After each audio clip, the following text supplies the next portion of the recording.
Deuxième partie de l'explication Shironage Omote. Dans cette partie, je voudrais revenir sur certains points techniques qui vont être importants.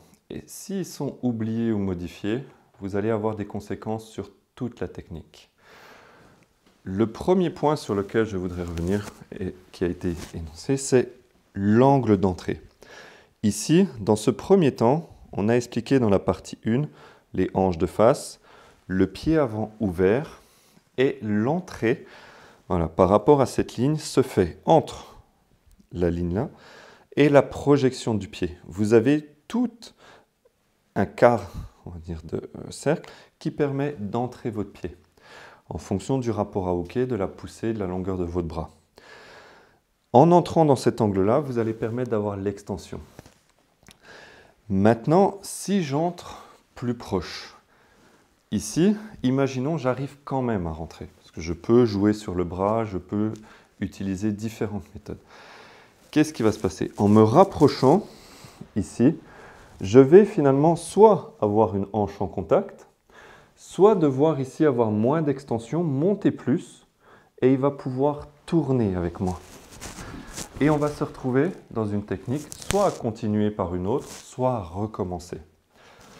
Le fait de rentrer plus proche va devoir m'obliger à changer, soit à passer sur une autre technique, soit à refaire une deuxième technique.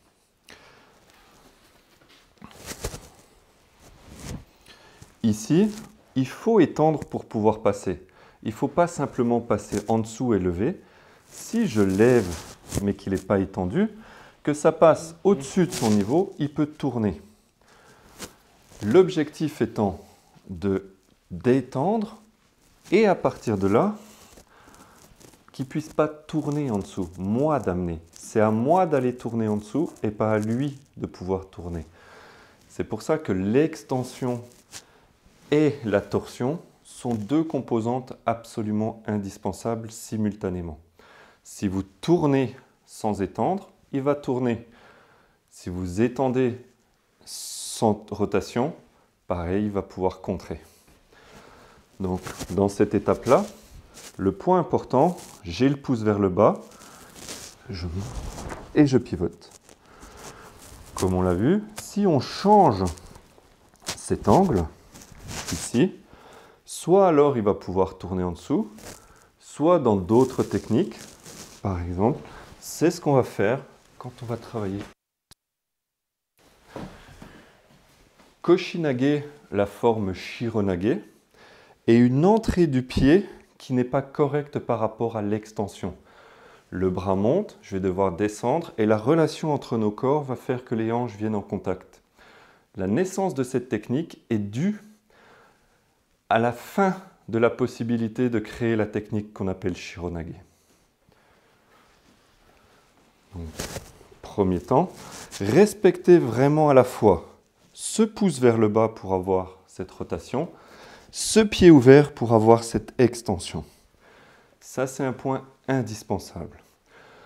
Autre chose, si on change la sollicitation, certaines sollicitations ne permettent pas d'être à 90 degrés quand on avance la pratique. Si on travaille sur Yokomenuchi, par exemple, Yokomenuchi, beaucoup vont travailler cette entrée. Et à partir de là, ouvrir.